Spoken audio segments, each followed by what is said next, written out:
नमस्कार दोस्तों। 156(3) सीआरपीसी से एफआईआर कैसे दर्ज करवा सकते हैं, कब दर्ज करवा सकते हैं, प्रार्थना पत्र कैसे दें, प्रार्थना पत्र देते समय क्या क्या सतर्कता बरतनी चाहिए, कैसे आप प्रार्थना पत्र देंगे तो आपकी एफआईआर दर्ज होने की संभावना है, क्या गलतियां करेंगे तो जिसका आपको नुकसान हो सकता है, और भी बहुत सी जानकारियां आपको इस चैनल पर मिलती रही हैं काफ़ी कुछ समय से। वर्तमान में अब भारतीय नागरिक सुरक्षा संहिता 2023 लागू हो चुकी है, इसलिए प्रावधान भी बदल चुके हैं। अब 156(3) सीआरपीसी के बजाय आपको एप्लीकेशन देनी होती है 175(3) बीएनएसएस 2023 में। लेकिन जो पुराने केसेस यानी जिनमें 156(3) सीआरपीसी में प्रार्थना पत्र दिया गया था और अगर अभी तक वो डिस्पोज नहीं हुए हैं, डिस्पोजल नहीं हुआ है, तो वो प्रार्थना पत्र उसी धारा में सुने जा रहे हैं। एक केस 156(3) सीआरपीसी के एप्लीकेशन के बेसिस पे रजिस्टर्ड करने का कोर्ट ने आदेश दिया, लेकिन उसमें एक ऐसी गलती कर दी जो एडवोकेट थे जिन्होंने प्रार्थना पत्र एप्लीकेशन तैयार की, जिससे केस में पूरी तरह से नुकसान होने की संभावना हो गई। केस में फाइनल रिपोर्ट भी लग सकती है और या फिर केस कमजोर हो सकता है। तो क्या था केस, आपको मैं वो भी बताता हूँ, क्या थी गलती और गलती आप सुधार कैसे सकते हैं ये भी बताता हूँ। पूरी जानकारी के लिए वीडियो में अंत तक बने रहें। फ्रेंड्स, एक्चुअली ये मैटर था दो भाइयों के बीच में ज़मीन के विवाद को लेकर।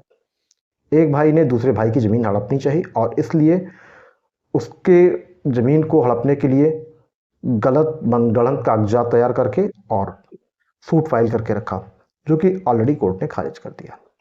लेकिन इसके बावजूद भी दोनों भाइयों में काफ़ी कुछ डिस्प्यूट होता रहा।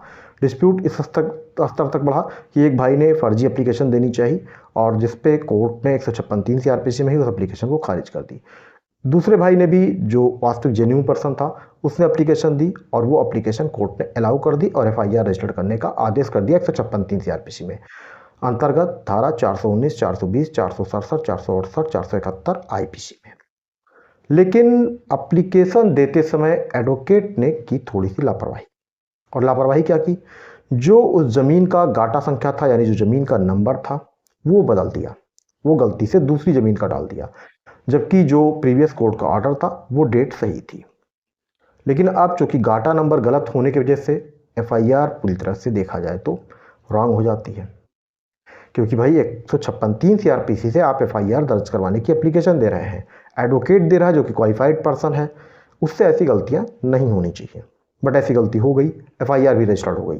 अब एफआईआर में अमेंडमेंट का तो कोई प्रावधान है नहीं, तो क्या होगा, क्योंकि केस तो प्रोसिक्यूशन को ही प्रूव करना होता है। हमेशा ध्यान रखिए कि कुछ एक एक्सेप्शंस छोड़ के बाकी केसेस प्रोसिक्यूशन को ही प्रूव करना होता है कि उसका केस ये है, एक्यूज्ड को अपना डिफेंस ही करना होता है।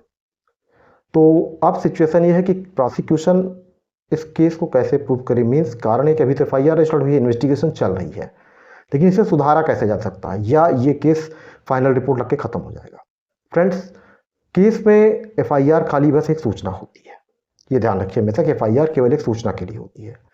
सूचना के बाद इन्वेस्टिगेशन शुरू होती है, लेकिन चूंकि ये मैटर डॉक्यूमेंट्री वर्क से है, पेपर रिलेटेड वर्क से है, तो ऐसे में गलतियां नहीं होनी चाहिए। बट फिर भी एडवोकेट की लापरवाही से गलती हो गई। इसलिए मैं हमेशा कहता हूं कि जब भी प्रार्थना पत्र एडवोकेट तैयार करे तो जो भी कंप्लेंट है अगर वो स्वयं देख सकता है तो स्वयं, अदरवाइज उसके फैमिली मेम्बर से रिलेटिव जो भी है, एक बार प्रार्थना पत्र को एग्जामिन जरूर कर ले, उसके बाद ही आगे कोर्ट में बढ़ाए, क्योंकि बाद में इसमें अमेंडमेंट होने के चांसेस नहीं होते हैं, खासतौर पर जब एफआईआर रजिस्टर्ड करने का कोर्ट आदेश कर देगी और एफआईआर रजिस्टर्ड हो जाए तब। तो अब उसमें जो गाटा संख्या गलत है उसको कैसे सुधारा जा सकता है। तो फ्रेंड्स, ये होता है matter during course of investigation.